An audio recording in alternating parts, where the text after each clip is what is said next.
actual game. Alright.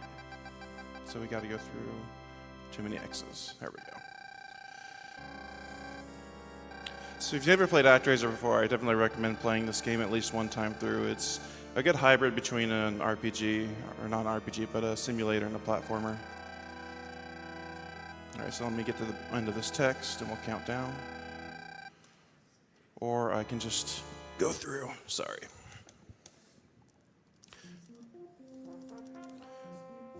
It's really easy to keep mashing the button. There's a lot of button mashing in this game, ironically. So, one more time. Alright. We are Sir CBX.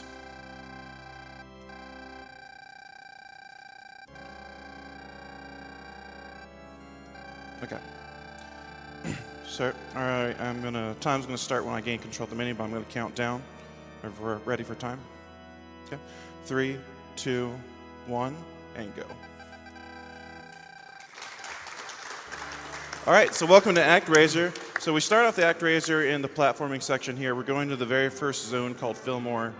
We are the master, or I guess in this case our name is CBX, and our job is to vanquish the demons so that the people can rebuild their populace here. So some of the things you're going to see me doing throughout this run is you're going to see me slashing in midair a lot when I jump. And this is a small movement technique in the game we call a slash jump. What actually happens is when you slash at around the apex of your jump, you actually extend your jump upwards a little bit. And there's a number of places that's very important in the run during the action platforming sections. And it consequently, because you upward extend your jump, it's also going to extend how far you jump. So up here we have the first boss, the Minotaur. He's pretty easy. Just going to damage boost clip behind him. And just kind of face tank him.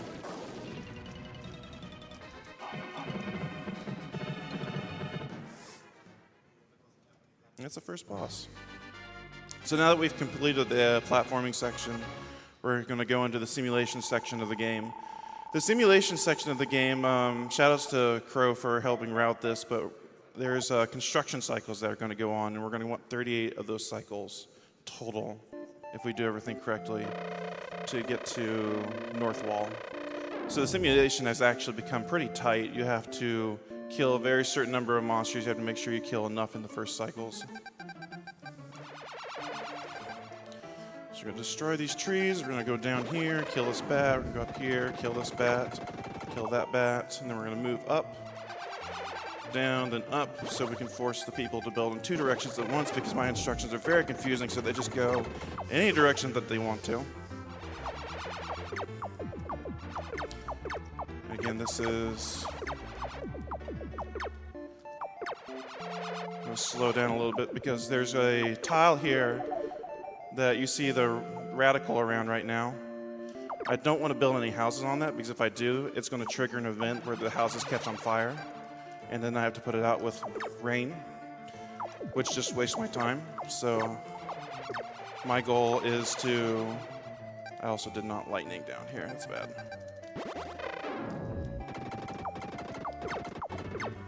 So we're going to move... After we get done listening to the people, move down here. Some of the things you end up doing in this game is moving in two directions at one time. And we're one population short, so it's fine.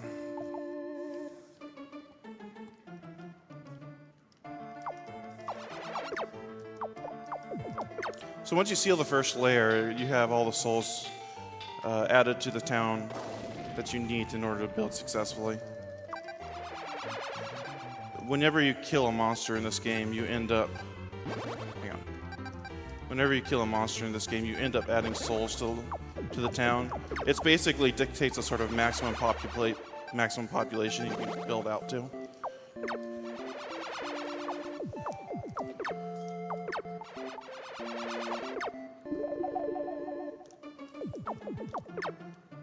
So right now I'm about 4 population behind because I didn't quite do the second cycle correctly.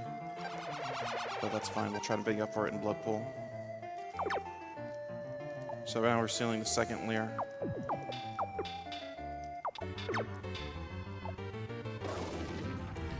And you'll see me building a lot of extra roads as I go through the run. Because while we're away from this town later on, stuff will still end up remote building. Every town will get a chance to do a remote build, i.e. they're going to build while you're gone. So that's pretty important that we'll be moving around different towns because if you're in a town when it's its turn for its remote build, then while you're there, then you're only getting one town to grow at a time. So you want to move away from that town if it's its turn for the remote build. So you let another one build, and so you get like double the population growth you normally would.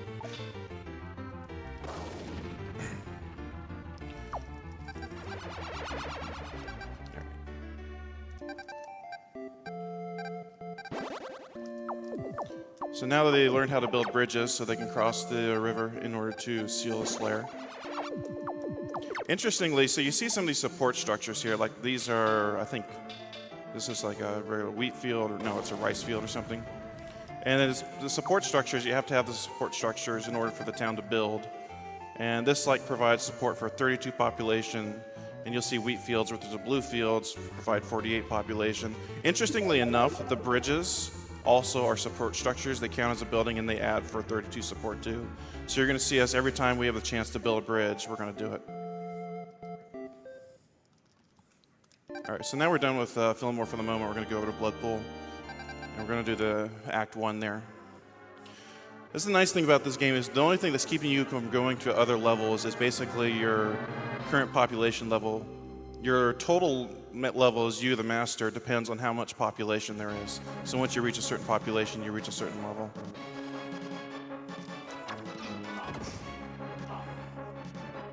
Also, this game is very excellent music. Some of the best music, I think, on the SNES.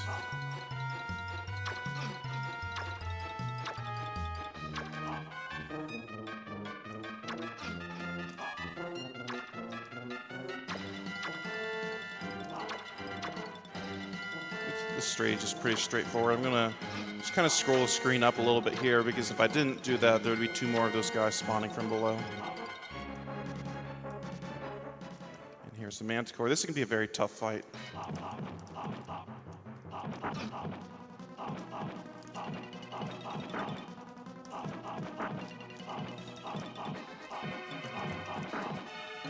It's a pretty decent kill. It's really hard doing that fight. There's always the chance that the Manticore will hit you with its fireball and then you'll get knocked down. You'll fall into the Gatorade lake, as you see here. I don't know what flavor Gatorade is. Don't ask me, but it's not very tasty. Looks like maybe lightning grape. Lightning grape. Is that an actual flavor? I don't know. All right.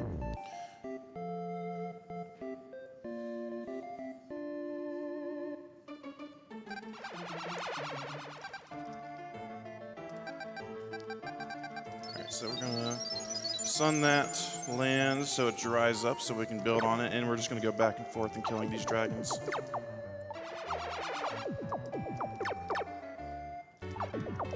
And we're going to leave. Then go back to Fillmore and finish up the act here.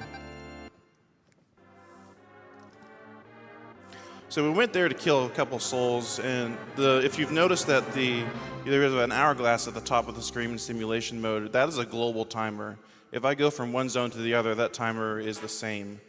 And so if you leave at the very end of the timer cycle, when we get back into Fillmore, we're basically going to pick up that same place there. So there's a reason for that. Yeah.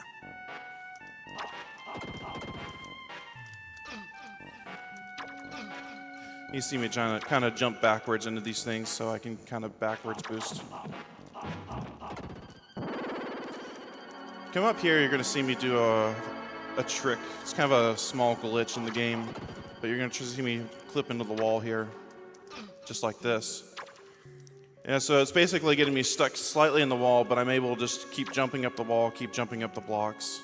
And so it ends up saving me a lot of times in sequences like this. It looks kind of funky too. I want the apple. So So here's the boss of Fillmore Act 2. It's this Minotaur. Minotaur is the strong reminder never to skip leg day. Because if you never skip leg day like this guy does, then you'll be able to jump about 20 feet in the air.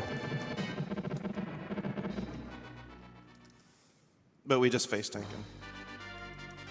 And that's Act 2.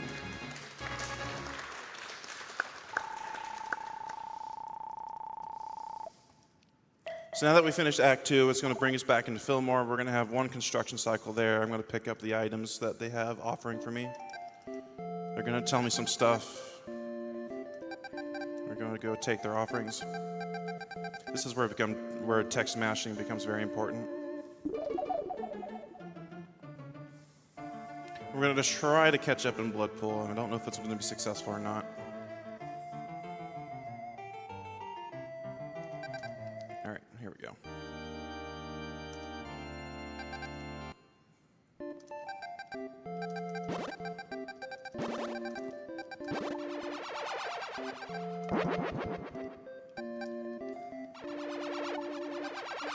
So, all right. So hopefully that can do it for me, kind of on the fly strats here. So we used an item called Strength of an Angel, which lets us kill these guys in basically one hit. It basically provides the power of 4 arrow shots, which is really handy to have.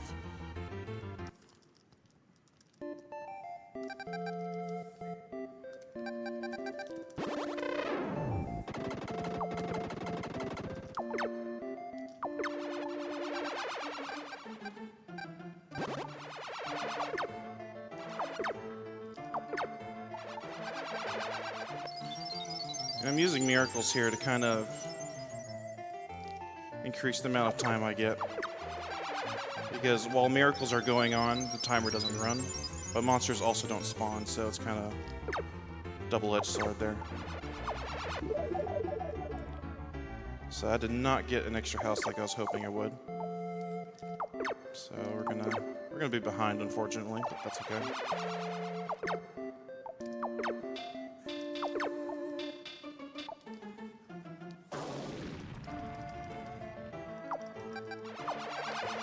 So now we gotta go up here and seal the snapper lair. Thankfully, the monsters don't really harass the villages much at this point in the game. There's a couple zones in the future where they're going to harass them a lot. Namely, they can harass, like the blue dragons will try to randomly try to lightning some huts in Cassandora, and then they don't really do anything in Aedos and Miranda. They're particularly bad. So you have to watch out for them a lot. And if you lose a population, it can actually be a pretty large setback. Right now, we're just kind of waiting around and waiting for the city to finish building. After this cycle, we're going to have one of the people in the town, I think it's their Prince Teddy, he's going to get lost and he's going to do some soul searching. He's going to show up at this cave. And we have to give him a loaf of bread to remind him that the people still love him and for him to come back. But really, all we want is the skull that he's going to find out of this cave so we can seal this lair down here.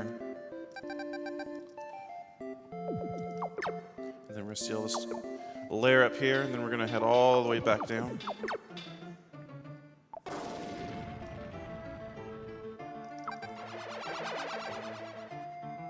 So there's the magic skull. So we're going to move the people down here so we can start heading towards this blue dragon. We're going to head over here and try to use wheat on the forest. That's not going to work very well. And I'm moving up here because this is sort of a small cutscene that moves you up here to show you the lake turning blue anyway. So I'm just trying to move up there so it takes less time for that to happen. And we can dance with the blue dragons when we're waiting for other things to happen. So actually, now is if we have a few donations, now's a good time to read them. Sure. We have a $25 donation from Railmom, who says, "Here's a small donation to help reach the goal for Doctors Without Borders for SGDQ 2017. Thanks for all the gamers, staff, volunteers, and participants for continuing to make this event a reality." We have a $5 donation from GeoTim90129 who says, "It's such a shame to see the hall so empty. At least we have over 86,000 viewers on Twitch. Oh, and can you put more people towards the Mirror's Edge Catalyst Easter egg? I would really like to see that one met." Just to give you a little incentive on that one, currently for the Mirror's Edge Catalyst Easter egg, we're at $2,161 out of 5,000. So if you would like to see that, please get your donations in. That will be run later this evening. All right, so we finished up sealing all the layers in Bloodpool, and now we're going to Act 2.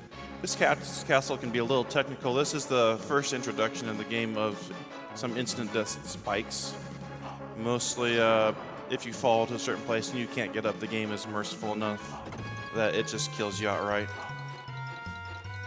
All right, we got that jump there. If we don't get that jump up to that elevator, you kind of have to wait around for the second one, and that's what 2-second time loss. So we're kind of jump in the middle there in the spikes. If you play the Japanese version of this game, you actually find it a lot more brutal to play because a lot of the spikes, not just like those you see below there, but a lot of the spikes in the game in general are instant death. So if you hit them, it's sorry, you have to try again. One of the interesting features here that you'll see is when you get hit by an enemy. Oh, we got the wall clip. Nice. That's a really hard wall clip to get, actually, because you usually get one try to manage to work it out. And this is a really hard room to do. All right, we did it. Now I have to be careful up here. Sorry? Was that the hold right strat? Just, I mean, you know, I was arm pumping too, but doesn't do anything in this game, unfortunately. So I'll pick up that heart. I'm going into the Zeppelin Werewolf. And this is basically the most RNG-based boss in the game. He will spawn anywhere, any one of these platforms, and he is being a total jerk right now and spawning every time on the top platform. I might be able to get this, not sure. Got it. Nice. So you want to kill him. The thing is, once he goes past half health, he begins his transformation to the werewolf, and so if you can deal enough damage to him in one cycle, you can skip the werewolf transformation altogether. And that's Bloodpool Act 2. We're going to pick up all their offerings before we leave and let one more construction cycle happen. So from here, we get a source of magic and we get some magical stardust, which is also the most RNG-laden spell in the game, and it can be the most amazing or the literal worst spell in all of video game history, in my opinion. So Stray, I noticed you use the wheat on the farm fields here. Is there any importance to that? Yeah, so using wheat on that, so we select the correct magic here. Yeah, so using wheat on the farm, when I said at the beginning, the different support structures provide a certain support for the population. Most areas, until you teach them wheat, will only use like the rice fields or grain fields. And upgrading the field from the rice to the wheat will upgrade it from 32 to 48 support. So it's basically saves a couple houses later on.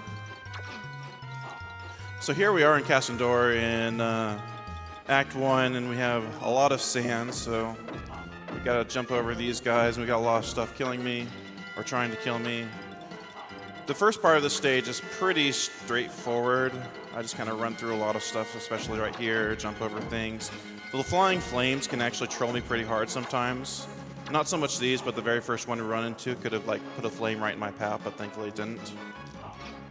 Just kind of run into him. I kind of hope to slash in midair and kill him in midair, but it's hard to do.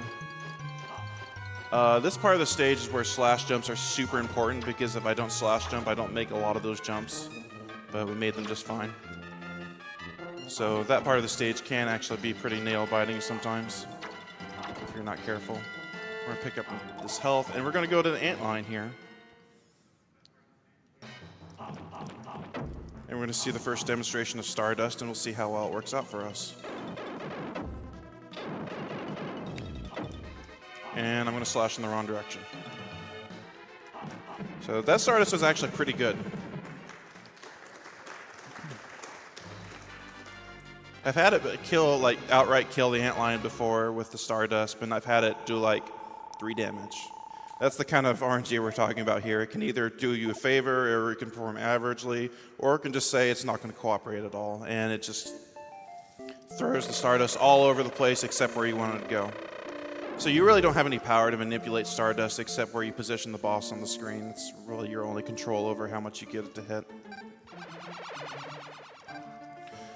All right, so here we're going to do a bomb to start. We're going to wait for them to respawn.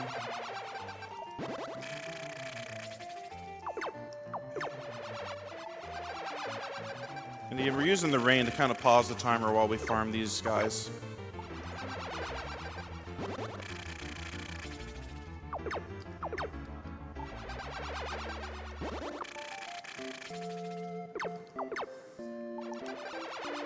I'm going to build in a certain direction to force people to build in these 2 directions. Some of the build orders in this game are kind of weird in the way we do them, but there's always a reason to try to get them to build in certain directions. All right, we're going to go up, down, then down here, back here. We're going to turn this field into wheat. Whenever you teach them the wheat, until you teach them wheat, they're just going to make the same kind of field, and that's going to be the same for all the zones except for Iotos when we get there, because they don't have wheat fields or any fields of that matter. They have the, okay. This blue dragon wanted to nuke one of my huts, so we had to stop him. I don't know what it is that sets them off, but sometimes they decide they want to come down and they want to party, and I don't like their version of a party, so I have to politely tell them to leave. The arrows. All right. So now we're just going to make it rain a lot. We're going to wash the desert away. There's going to be a lot of desert to wash away. There's this guy over here. He's dead. We're not going to rescue him or his body. He actually has the plague, so if we rescue him, it could be a problem. Plus, it costs time to rescue him. And we uncovered a pyramid raining on that particular square. I wonder what that's going to have anything to do with the game. I don't know. Maybe it's just there for looks. So we're waiting for the construction cycle to build, and we're going to seal this layer, and then we're start heading upwards. And we're just going to kind of kill monsters in the meantime. So this is probably actually a good opportunity to read some more donations if we have them. Sure thing. We have a $32 donation from our own Peapot Dot, who says, "This is for my 16 encounters in Super Adventure Island 2. Good luck with Actraiser and the rest of the SNES block." We have $20 from Cerberoth, who says, "Good luck, Stray." Thanks, Serb. We have $21 from Anonymous, who says, "Love the stream every time. Good times, good cause." All right, so we're getting up to the last few layers here. Unfortunately, it takes a while to build up here, but that's fine. Normally, what I'd like to do is just like to dance with the blue dragons. It's kind of funny how you can manipulate them around. After you play so long, you get a sense for how their AI works. He's gone. You didn't want to dance anymore. He didn't like my dancing. Oh well. When you rescue this guy, it actually gives you something called the harmonious music, which is pretty cool to have. It's actually some of the best music in the game, I think. Unfortunately, if you never rescue him, you never hear it. There's and that reminds me, there's a lot of events that happen in each town that you need to do things in order to fix those events. In Cassador, for example, is the plague that hits the town if you rescue this guy, but if you never rescue him, the plague never hits this town. So you don't need to worry about dealing with that. So in Bloodpool, what happens is after the population gets so large, they'll actually start fighting each other, and you need to bring the harmonious music over from Cassandor back to Bloodpool and play it so people will stop fighting each other because the music is that awesome. I mean, how many people do you know who can play music and stop a fight? All right. So here we are in the pyramid. It actually did come into play in our game. And we're going to kill these mummies. We're going to avoid the arrows. And we're going to jump over this guy. And here's a little hard trick that's coming up here. Let's see if we set it up correctly. All right, we got it. That's a pixel perfect trick. It's really hard to do. Getting it first try is really nice. Because otherwise you have to take the elevator and go around, and that's just a lot of time. Also doing another wall clip here.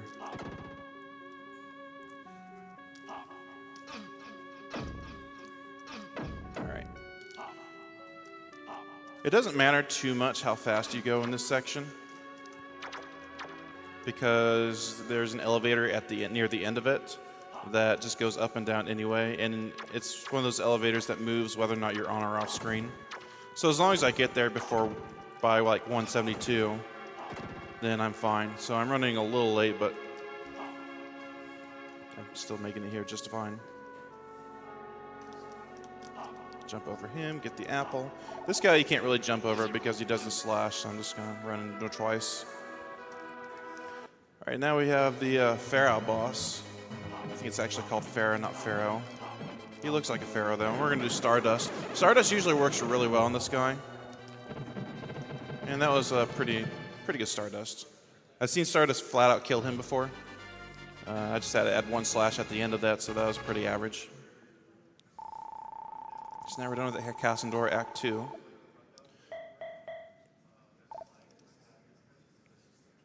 Remember to pick up the items, the offerings they have.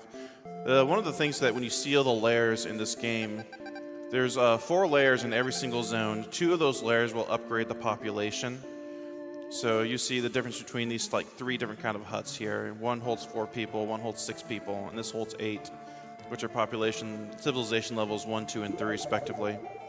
So there's two layers that will upgrade your civilization levels. And then there's the other 2 layers will drop items. One is always Strength of an Angel, and the other one is a bomb, which we use throughout this run. So we're going to head back over to Bloodpool for a moment because they have an item for us. Also because, remember when I was talking about the remote builds earlier, it's actually Cassandor's time to build. So we're going to move away from there and have Fillmore build while Cassandor is busy building, so we have 2 cities building at once. And the remote builds go in a cycle. They take their turns, so there's a global cycle count. If you number them, like start at 1, Fillmore will build remotely, 2, Bloodpool, 3, Cassandor, 4, Iotos, 5, Marana, 6, North Wall, and then it cycles back around to Fillmore, so it just goes in cycles and turns. Right, I don't think I have enough population. Maybe, I'm not sure. So I was 4 population behind. I don't think I'm going to be able to go to Iotos right now. Maybe I will. I can't remember.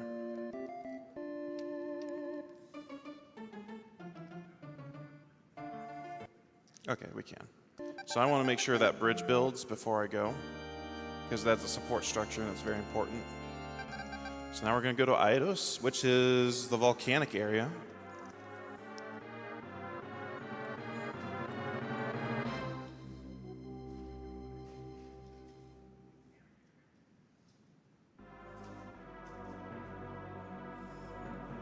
You see me in this stage jump over these guys in the beginning. And we kind of have an auto-scroller coming up here. There's not too much we can do here. So you see me, these birds will come up, and there's be a lot of other things that kind of get in my way here.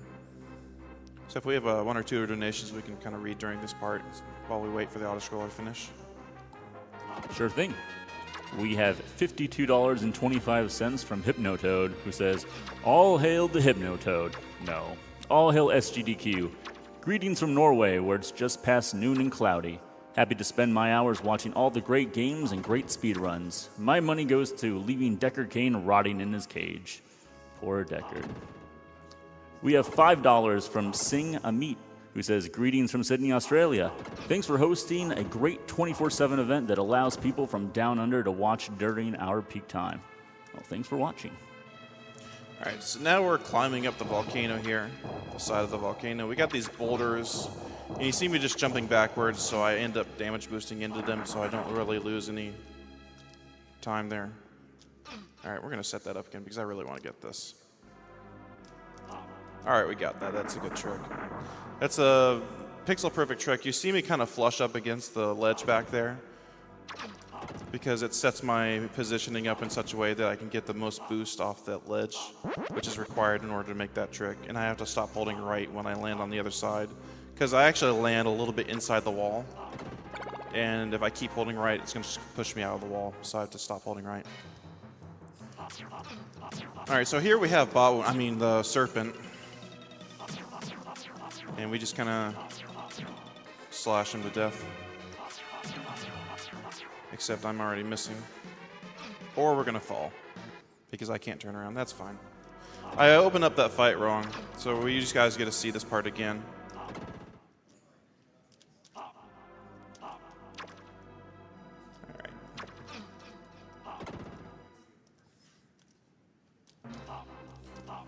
So this is the sword upgrade that we picked up last time. The sword beam, it's one of the 2 places in the game we use. It makes this fight a lot easier. There we go. That's how that's supposed to be done. There we go, much better.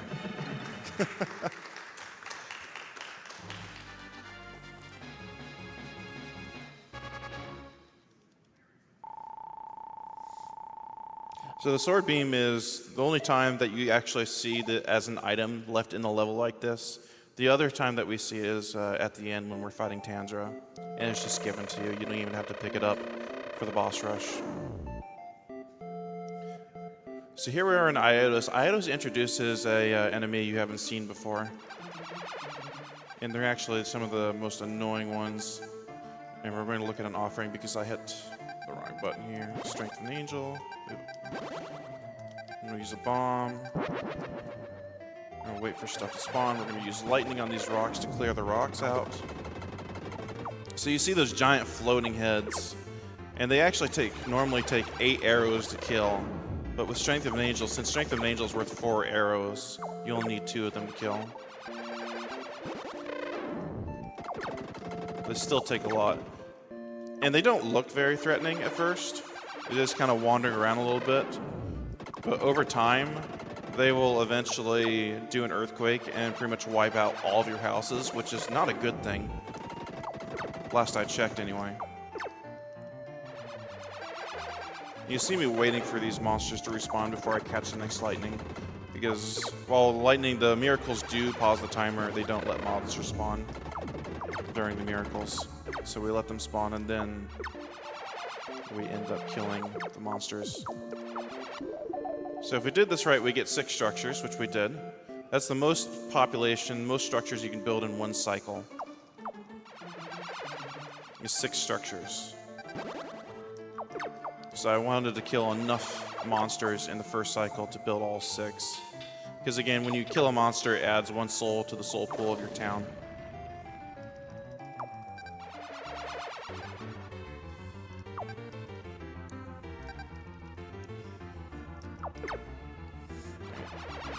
So now it's just kind of mostly building around and trying to seal these layers. They're going to have a couple things. This guy is going to want us to make it rain on the town hall. He's going to stand out here and wait for it to rain. We're not going to make it rain for him because there's literally no incentive for us to do so. So we're just going to kind of let him stand out there. Unfortunately, he will die, but I think he dies anyway, so I don't know. There's no incentive. It doesn't cost anything. Even if we do or don't make it rain, it doesn't change the game any. So he's just going to stand out here and wait for the rain. But we're going to be over here building some more roads and trying to seal monster layers.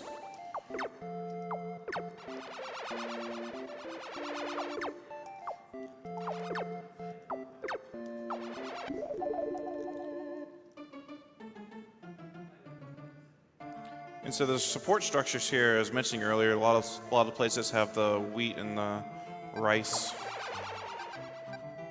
or the grain, or whatever the brown one is. I can't remember off the top of my head right now.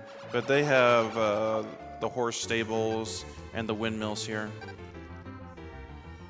You see, and the windmills provide 72 support, and I think the horse stables provide 32, if I remember correctly. So here, coming up after this cycle, the town's going to get upset because the wind isn't blowing. Because when the wind's not blowing and the windmills aren't working, that's not a good thing. Also, see you later. If you caught the blue dragon just kind of flying off stage left there.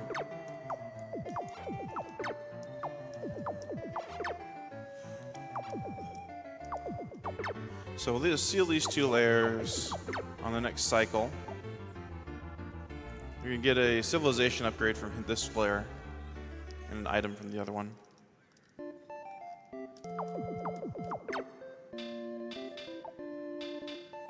There's a magical sheep here. He just appears randomly. We'll be able to see him, a little more of him later.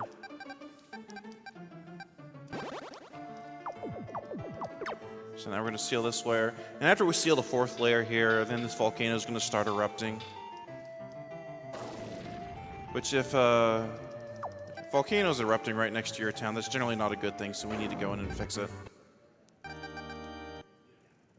So we're going to go right into the volcano.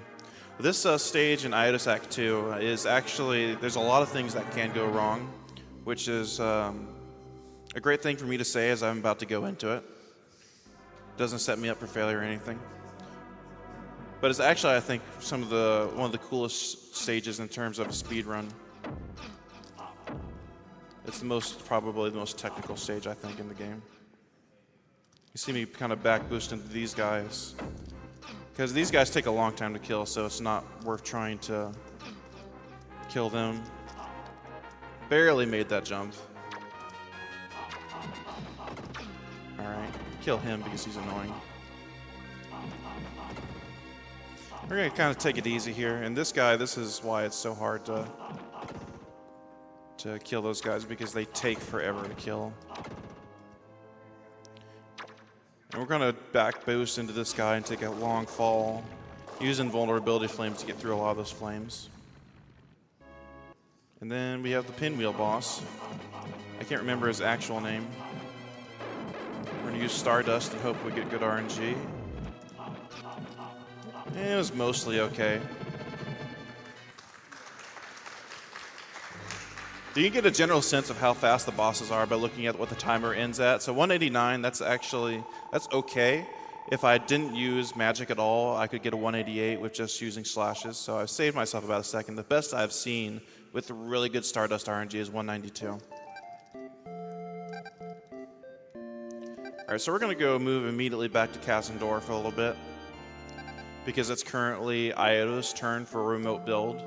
So if I just stay in Iotus when it's his turn for its remote build, I don't really get any extra benefit there. So we're going to Kassandor and having it build while Iotus will build as well. You get to follow these people. And as soon as we're done here, we're going to go right back to Iotus. All right. So moving back up here, going back to observing the people. And they have something to tell me. They found Fleece because of the sheep. Hey, this is our magical sheep. Why is he magical? Well, I've seen some interesting things out of him. He just magically disappears and reappears. He even duplicates himself sometimes, and then the duplicate disappears. It's kind of interesting. The reason we know this is because this is a part, probably the longest stint of time we'll spend in Actraiser is in this zone. So while you're busy running around waiting for things to happen for the people to build their towns and their huts and increase the population, you just kind of look for things to do, and you look around and you start noticing really bizarre things like sheep magically disappearing or reappearing. In the meantime, we've built to this tile, and this guy's exploring the mountain, and he's going to find a magic scroll for us eventually, right around when he gets up here, which is going to be right about nowish. So now that he found the scroll, we're going to take all the offerings from this town, a source of magic. And now we just have to wait for the town to build out. So if we have donations during this time to read, that would be a great time to do it. Sure thing.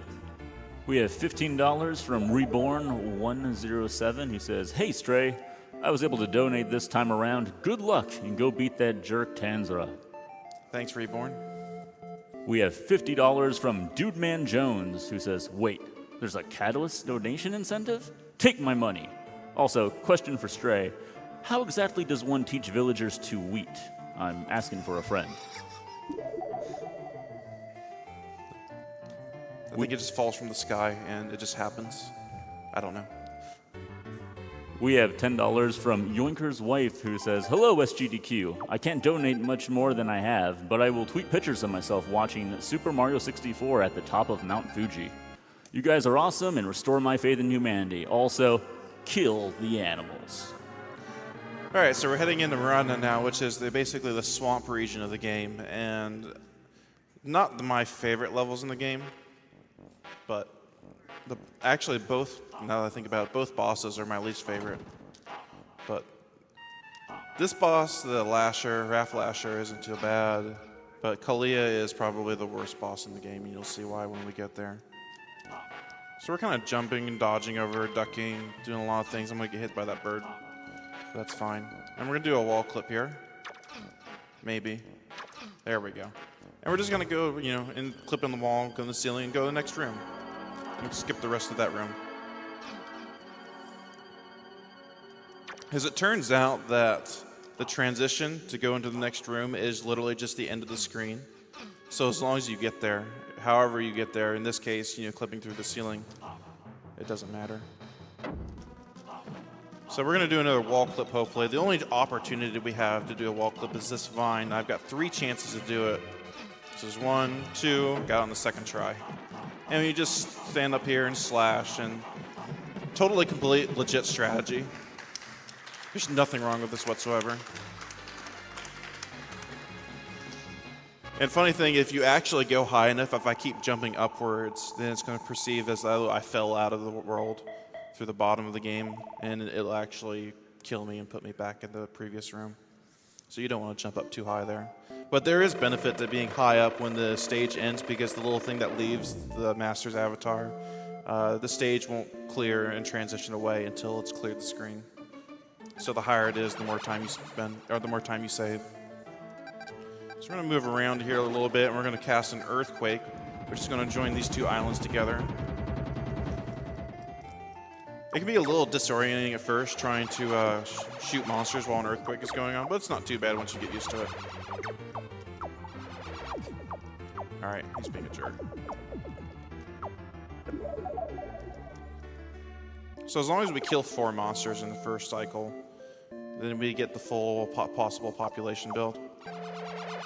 The reason for that is apparently Earthquake has this nice unannounced side effect where any layers that are showing, that are open up, we actually take 10 souls off those layers. So like there's a layer up here and it's not showing because it's covered by forest.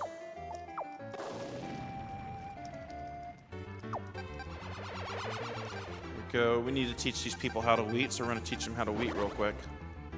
And we need to start going around and destroying a lot of stuff. There's a lot of forests. Or would you call these forests? I guess I call them forests. That we need to destroy, a lot of land to dry up, and we need to build around here. So we got a lot of miracles to do here. This is one of those zones where the monsters can actually get a little squirrely on you. And they can generally pose a problem. They're not going to pose a problem right now. Eventually I'm going to get up here and I'm going to build a wheat field right here. And this red devil will constantly go for this wheat field, and I have to watch for him. And this blue dragon will just intermittently decide, I'm going to blow stuff up today. And the napper will decide, I'm going to nap your people. So you got to watch out for those bat nappers. Hide your kids, hide your wife. All right, so now we're going to move this up here, and we'll start building in this direction towards the red devil. And the napper's going to run right into me, which is a cool guy. We're going to do a couple other things, clear this land out. And dance with the blue dragon a little bit. And I think this will be the last one we need to do as in terms of miracles.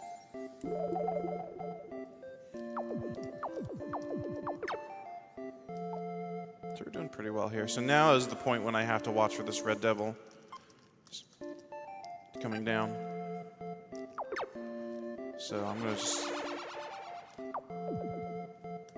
See, he's going straight for the field like he always does. Blue dragon typically doesn't do anything until after this cycle, once the red devil's lair is sealed. So I go over there just as precaution to make sure he's not about to do anything nefarious, because otherwise, you know, if I don't watch him, he'll prove me wrong and decide that he wants to ruin my day. So now we're going to move the building down here, and we're going to head for the Napper lair. So this is when I really need to watch monsters and make sure that they aren't being jerks to me. So this blue dragon is actually, yep, he's moving upwards right now. So I got to make sure I kill him before he does anything that I don't like.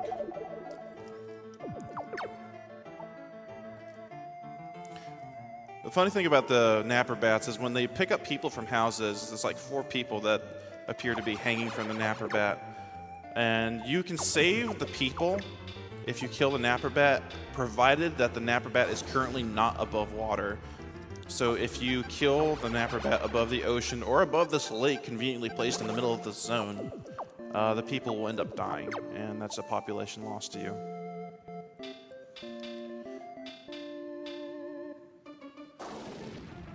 So now we're ready to go into Act 2, but we're not going to do it this moment. I am 4 population behind. So the next population cycle is going to bring me up to 1896. So I'm going to have to wait 1 extra cycle because I was not able to make up for it at the beginning of the game, but that's fine. And we're going to wait around for that and before we go into Act 2. The reason for that is after we come back from Act 2, we can mash the menu button to leave the place immediately, because otherwise it just kind of interrupts us and we can't do that if we haven't built the construction cycle. We have to go through the cutscene that says the town is thankful for what it did, that it defeated the guy and everything. So by waiting here, waiting the building now, and just leaving as soon as we get done with Act 2, we save that little cutscene there. So now we're going to go into the temple, into Marana Act 2. So this would be cycle 39. So ideally we want 38 cycles in the game. Again, shout-outs to Crow and a lot of other people that have been growing in the Actraiser community lately. And, of course, shout-outs to Lake Hulk for completely obliterating this game. So I'm taking a lot of intentional damage in this stage, and you'll start seeing that more and more as it goes on. Some stuff is just really complicated to get by, and it's just a better alternative to take damage from it. These guys, though, right here, they deal 2 damage, so if you can avoid it, you don't want to take damage from them because that is a lot of damage compared to other stuff, only dealing 1 damage to you. We kind of just run right through these heads right here. You can damage clip through them by hitting them in the same frame that you would contact them, but I don't try to do that because it's hard to get consistently. Kind of falling down here, taking more damage, jumping over him, falling down. And now we're on to my favorite boss in the entire whole game is Kalia. There's no sarcasm in that statement whatsoever. On the first time around, it's actually not that bad. But there can be a lot of RNG from this boss because there is the chance that Kalia will just stay up there and fire an orb at you, and we're just going to use Stardust to finish Kalia off because I don't want to wait for her to fall down again. And that's Act 2 of Marana. So now we're going to go immediately to North Wall.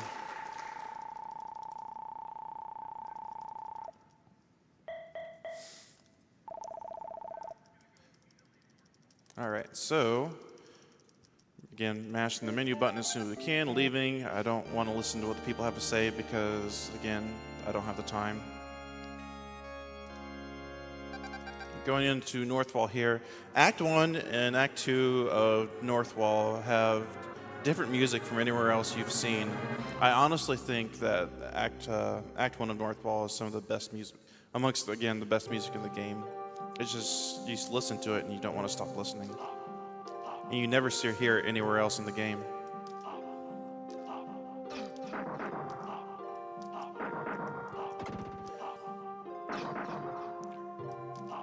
So this stage affirms again that birds are jerks because they try to bring these things to you, drop ice pellets on you, whatever that is. Or we just kind of go through and kill them. I run through those enemies because I'm trying to make this platform here. This platform moves whether or not you're on screen. So you just want to rush down there so you can make it in time.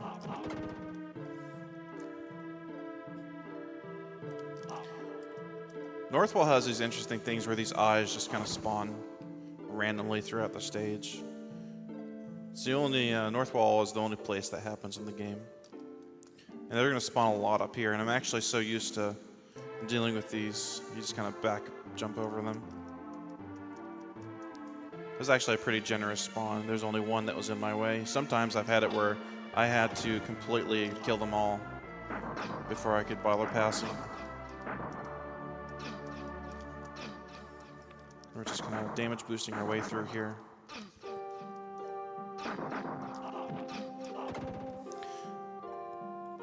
And now this boss's name is Merman Fly. Because he's a flying merman. I don't know exactly what's going on here. We're just going to try to use Stardust on him, and Stardust is just going to whiff. It's a little better. That's still not great, though. Oh my gosh. This is an example of how Stardust is awful.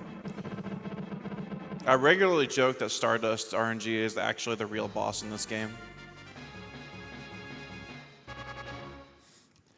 But normally that's not a hard boss to beat, though. The strat is just different because I try to bring him over and kind of control where he goes on the screen. So now that we're in Northwall, we really don't care much about our population at all. We just care about sealing the lairs since we're in the last zone of the game. So I'm going to be trying to do something called brinkmanship, is literally killing the minimum number of monsters possible while still being able to advance the building. And there's going to be a lot of sun here. I think we might be attributing to global warming here. I'm not sure. Definitely making the place a hotter place. But we have to clear the snow out in order to make this, let the people build in the direction that they need to go. So I've killed 2 monsters so far. And you'll see me kill only a total of 8 in this first cycle. So there's number 3. Just kind of taking my time with it.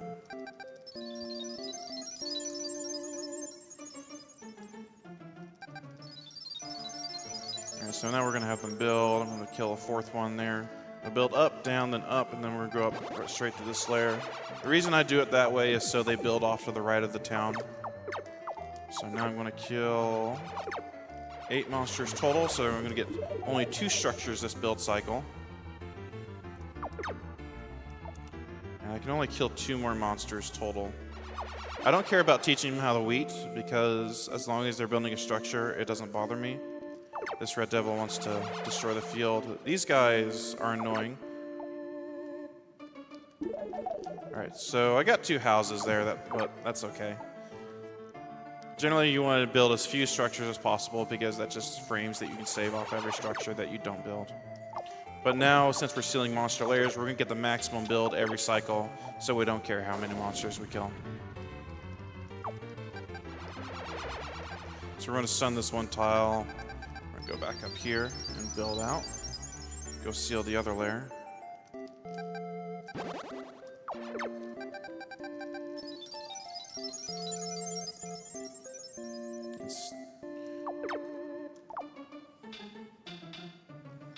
So this is a pretty quick zone to go through. We do get a magic scroll from this zone as well eventually once we get down to this area, which is nice. So we'll have 4 total magic scrolls as we go through the end of this game. And I actually did that a little too fast because they don't know how to build bridges until just then. So there we go. we just need to seal this layer, move over, and then we'll seal that one, and we'll be done with North Wall. We have time for one donation. Sure thing. We have a $50 donation from Heclidian, who says, "This is my first time watching live, and I had to donate during Actraiser, one of my favorite games of all time. Seal the layers and save the frames." All right, so now we got one of the scrolls they have offering up. We're just gonna take everything. And we gotta wait one more cycle for... You see the difference between having Strength of an Angel and not having it for these guys. They take 8 arrows normally to kill, which you sit there and you're just shooting arrows into the guy and just like, man, are you ever gonna die? They do though. They do eventually die. So now we're sealing this layer, and once we seal it, we can go into Act 2. The people are going to get upset because they apparently revere this tree. I think there's some initials at the bottom of it from like people who have previously lived here.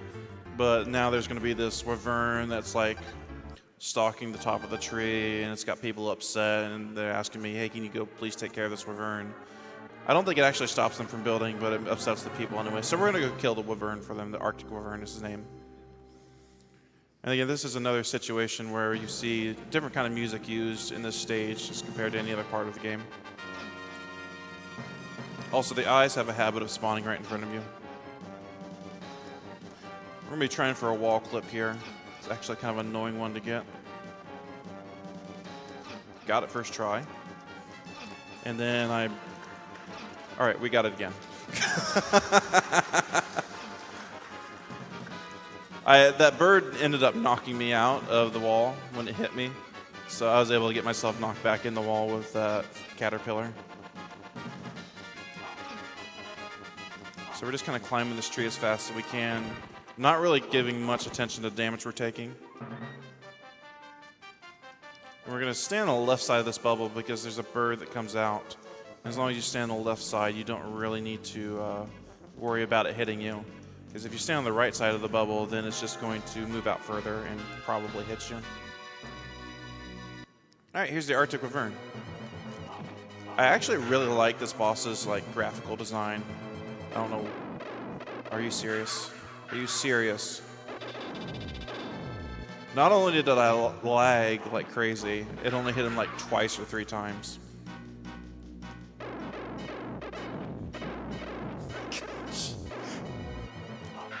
I don't think you're winning the lottery anytime Yes, soon. no kidding.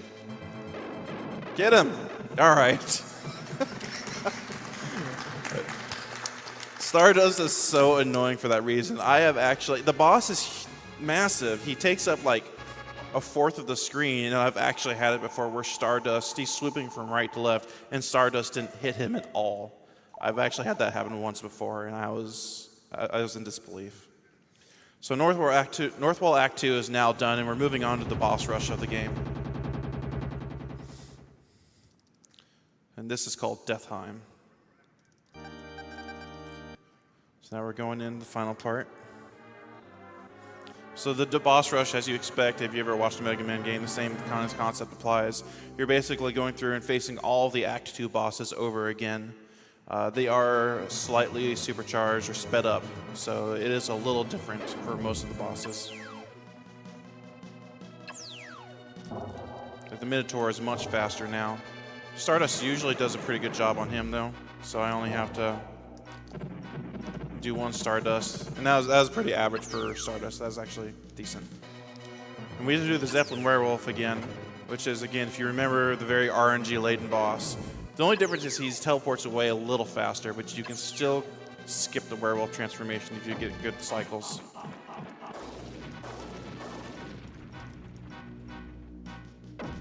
I'm actually going to skip that and hope he spawns down. Oh, come on. I'm going to take it. Nope, not quite. 1 health bar left. That's fine.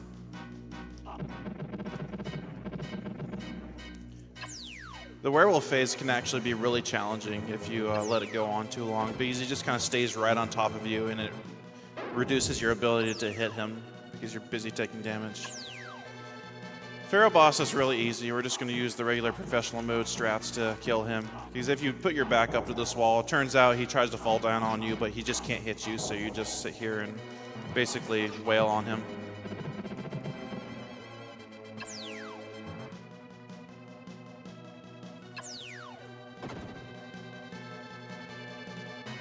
Next is this pinwheel boss. I can't remember his exact name right now, but he moves a lot faster than normal. And we're not going to use any magic on him. We're just going to do all slashes. Hit him 5 times here. Hit him once here. And hit him 4 times here. That's a pretty good kill. The next is Kalia. Again, this is the one boss from Marana Act 2. And before I could get 6 or 7 hits in on Kalia, now I'm only able to get 3 or 4. Because it moves that much more quickly. So I'm going to kind of wait for her to come down. And if I do a slash jump in the air there, I can actually get some damage while she's floating around in the air. She's actually being really generous with the RNG and not throwing any orbs, which is kind of rare. Let's finish her off.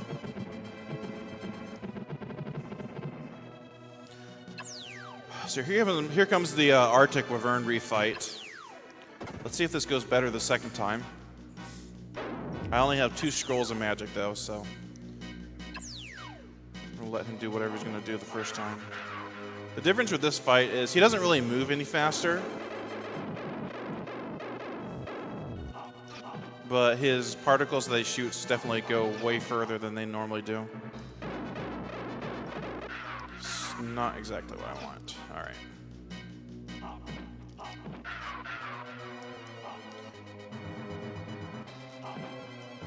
Actually, I want to take a little bit of damage.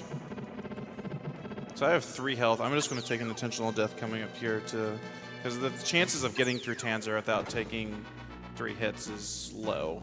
I'd have to do a lot of evasion to do that. So I'm just going to take an intentional death here with these.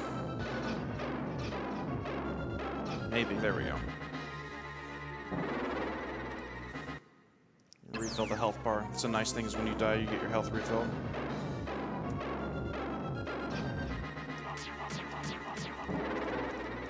If you stand in the right place, you can avoid a lot of his attacks. But these little meteors that come down, some of these are very hard to dodge sometimes. I love the effect of the boss bar too. It's just like you're fighting bosses. You've never seen a boss with more health than this. Suddenly the health bar goes clear ways across the screen.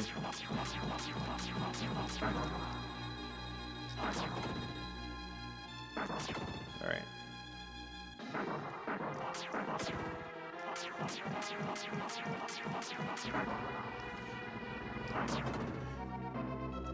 And time is coming up. Time is when I lose control of the Master's avatar. I got 1 more hit to go. You get that guy at the bottom. I want to take care of him.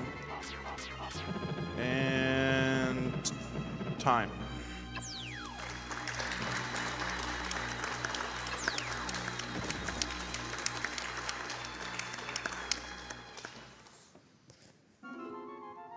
What was it at? It was 1 hour, 1 minute, 12 seconds. That's actually not bad, considering I missed the cycle. I think my PB is about 30 seconds off my PB. It was a good run.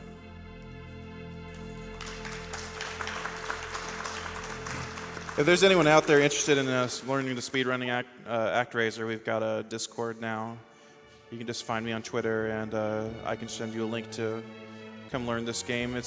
There's been quite a few people over the last year that have started learning how to run it, and quite a few people have been improving it too. I think this time last year, the any percent time was like a 105, and now it's down to Hulk is the only one that holds a sub-hour time, which is just an amazing feat to me. But that has been Actraiser. Thank you guys for having me, and I hope you enjoyed the run.